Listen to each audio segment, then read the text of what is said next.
Aqui do verso 8 ao verso 10, irmãos, é a tentação da glória.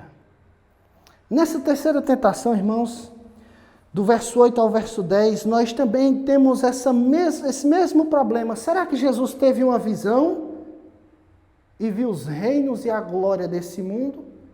Ou será que ele foi levado a um monte muito alto para ver os reinos desse mundo e as glórias desse mundo? Eu, irmãos, mais uma vez também particularmente creio que aqui, irmãos, aqui pode ter sido uma visão, porque não há nenhum lugar alto na época que pudesse ver todos os reinos desse mundo. Então eu acredito que aqui seja mais provável ou mais possível que tenha sido uma visão ou por pensamentos. Mas o fato é que numa visão ou não importa. O fato é que diante dos olhos de Jesus é desvendados os reinos desse mundo, as glórias desse mundo e o resplendor desse mundo. Tudo isso está vívido diante de Jesus. Então, irmãos, o diabo, mais uma vez, tenta Jesus, dizendo: tudo isto te darei, se prostrares, me adorares. Satanás oferece, irmãos, todas as riquezas. Satanás coloca o Império Romano da época, que dominava o mundo inteiro. Satanás coloca ali os exércitos de Roma, que impuseram a paz.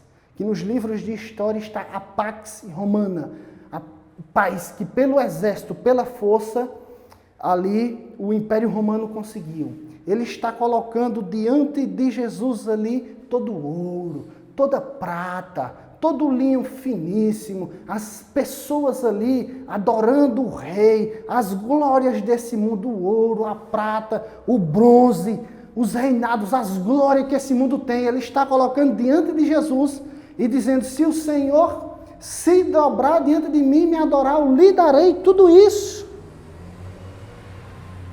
Eu lhe dou tudo isso sem que seja necessário se cumprir Isaías 53.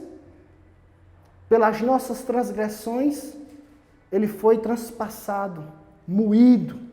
Você vai ter todos os reinos sem sofrimento, sem a morte, sem a cruz. Você já vai ter a coroa de glória, você já vai ser o rei, você já vai comandar o mundo inteiro. Só precisa se adorar, se ajoelhar e me adorar. Mas, irmãos, Jesus não era um homem corrupto, leviano, alguém que se deixava levar pelas paixões humanas.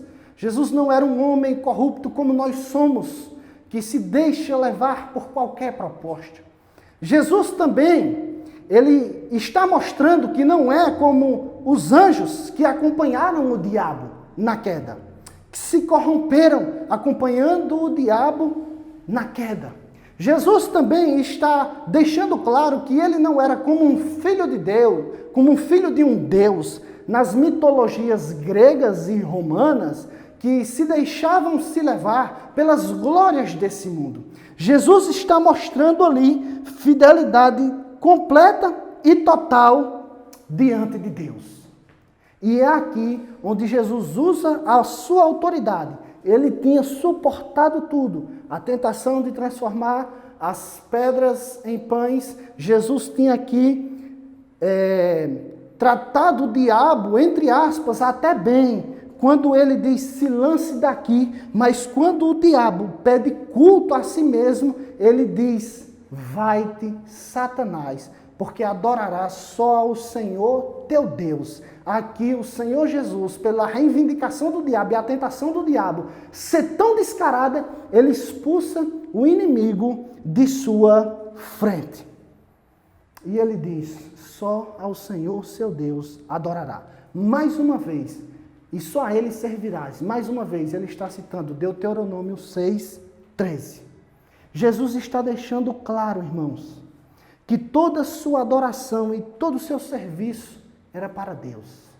Não adiantava tentações vazias e mundanas, porque Jesus sabia que o Salmo, capítulo de número 2, versículo de número 5 até o 7, Deus diz ao próprio Jesus, numa profecia messiânica, pede e te darei as nações. Pode ler quando chegar em casa. E você vai reger a terra e os povos com mão de ferro. Jesus sabia que um dia ele iria reger, como vai reger toda essa terra, com a mão de ferro, e ele será adorado em todos os lugares. Por isso, ele diz ao diabo, só adorarás ao Senhor teu Deus e só a ele servirás.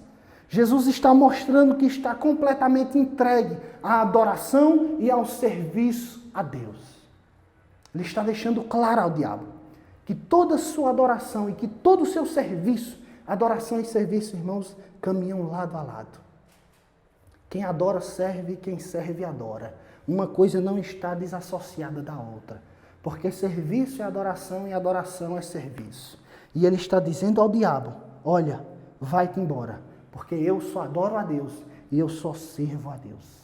Então, irmãos, nós aprendemos aqui que o diabo, ele é real. O diabo não foi inventado pelos antigos. O diabo não é um mito.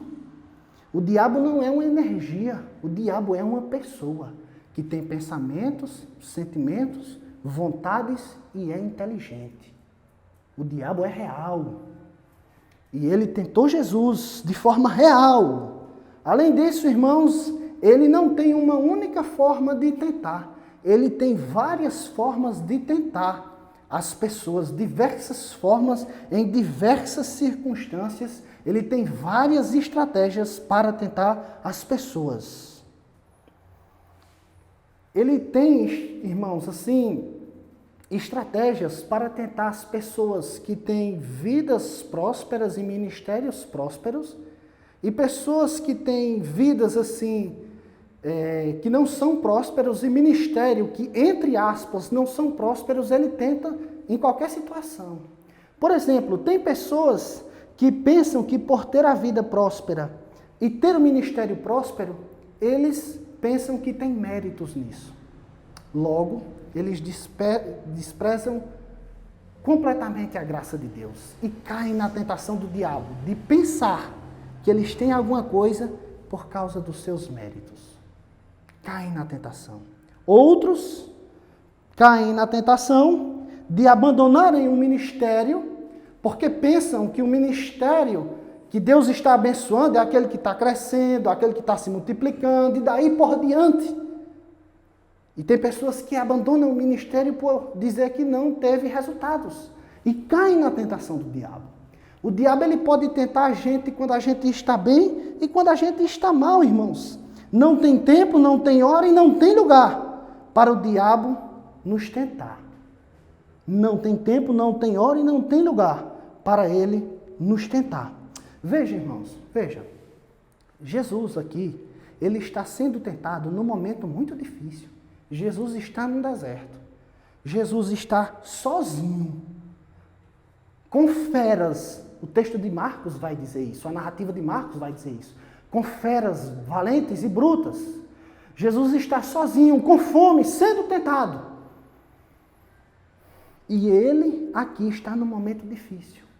Mas o inimigo também tentou Jesus em épocas boas, onde multidões o acompanhavam, onde ele era aplaudido pelas multidões, seguidos pelas multidões. Irmãos, em João capítulo 12, versículo 20, tem uma coisa extremamente interessante. Narra uma festa aonde alguns gentios, ou seja, alguns gregos vêm participar dessa festa judaica. E os gregos foi quem criaram a filosofia, lá com Sócrates, Platão, Aristóteles. Eles eram pessoas que gostavam de pensar, de raciocinar, de entender melhor as coisas. E os gregos queriam levar Jesus para lá. João capítulo 12, do verso 20 ao 24. E Jesus, quando recebe essa notícia dos seus discípulos, ele diz, para isso mesmo eu vim. Porque se o trigo não morrer, não servirá de nada. Então Jesus está rejeitando a glória de ir para a Grécia em encantar os gregos com sua retórica, que isso inevitavelmente iria acontecer. Porque tinha um grupo que se chamava sofistas da Grécia, que eles ficavam nas praças, nas casas, filosofando, falando coisas bonitas e atraíam multidões. Então, com certeza, se Jesus andasse pela Grécia, as pessoas iriam ficar encantadas com seus discursos, como é até hoje. Então, o diabo pode tentar você no momento mau e no momento ruim. O fato é que ele tem estratégia para tentar as pessoas. Outra coisa, a tentação da glória humana, essa é democrática. É para todo mundo. Essa tentação que todos os seres humanos têm, irmãos, da glória humana, que o inimigo está aqui oferecendo a Jesus os reinos e as glórias deles, é a tentação, irmãos, de ser o melhor pregador, ser o pregador mais visto. É a tentação de ser um pastor conhecido. É a tentação de ser um pastor que tem o maior rebanho da cidade, da região, quem sabe da nação. É a tentação, irmãos, de ter o melhor emprego, de ganhar mais, de ser mais visto, de ser mais conhecido, de ser mais reverenciado, de ser mais respeitado, de ser mais temido. Essa é a tentação mais democrática que existe. É a tentação das glórias humanas. É a tentação, irmãos, de ter um corpo perfeito. É a tentação de, por causa disso, se submeter a doses cavalares de hormônios, a processos estéticos que botam nossa vida em risco. Isso tudo para ser visto pelo mundo e aplaudido pelas pessoas. Essa é a glória humana. Essa é a glória que Satanás oferece a todo mundo. Essa glória que Satanás oferece, ela é democrática.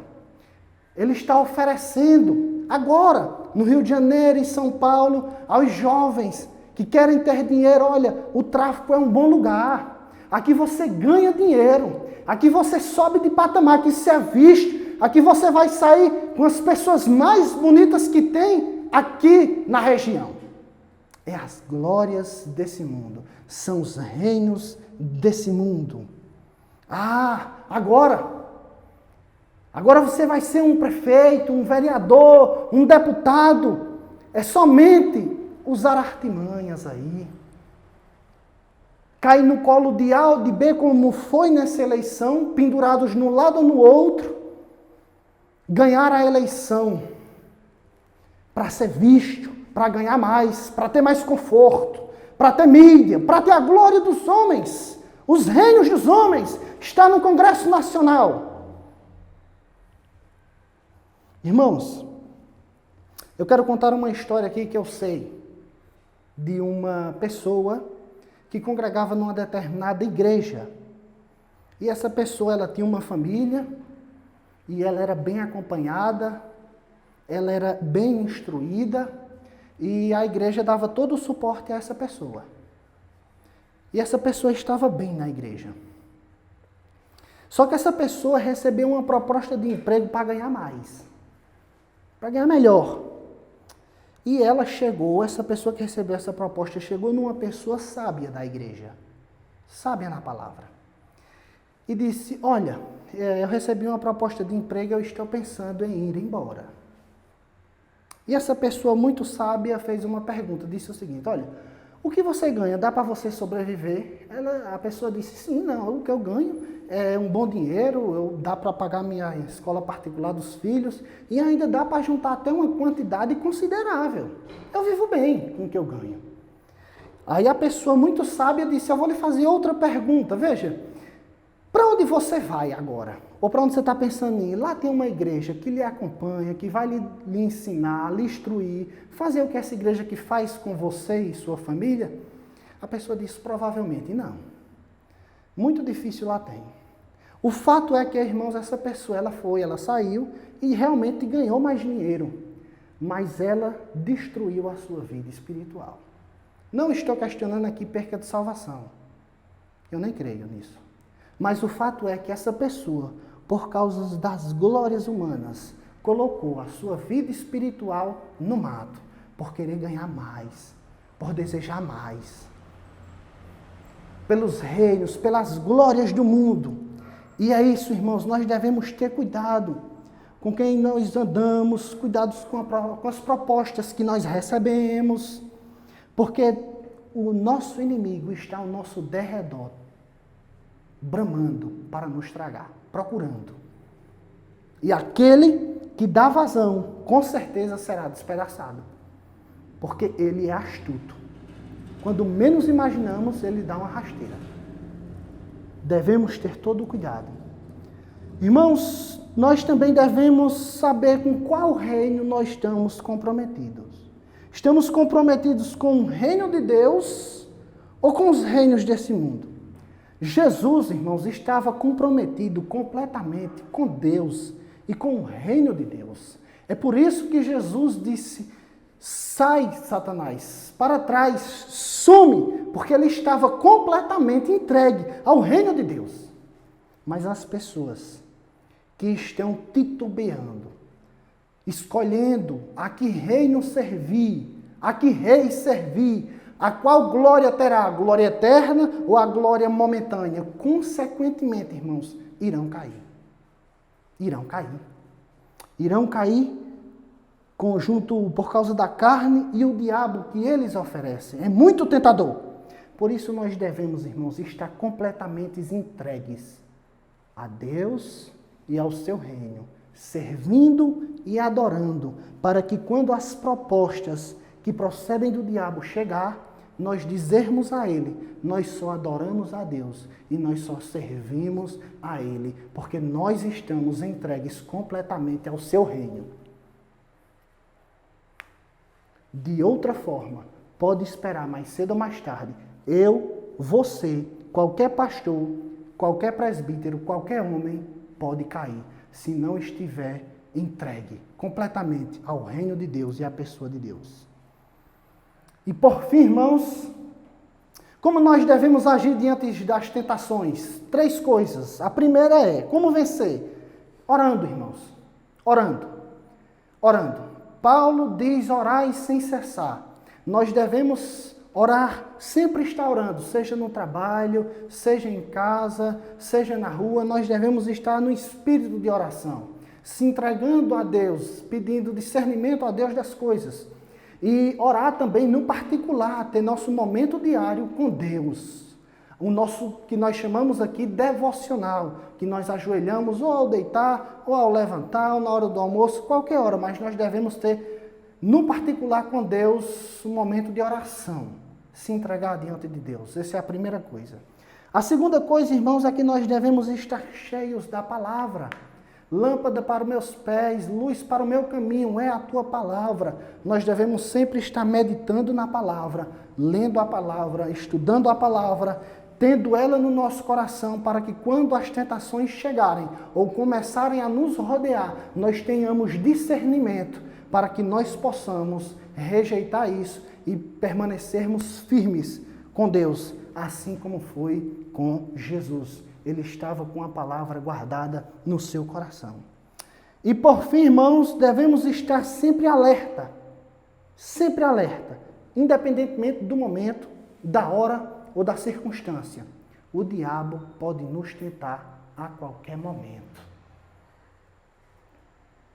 O diabo pode nos tentar a qualquer momento. Eu quero aqui dizer só um exemplo para simplificar isso.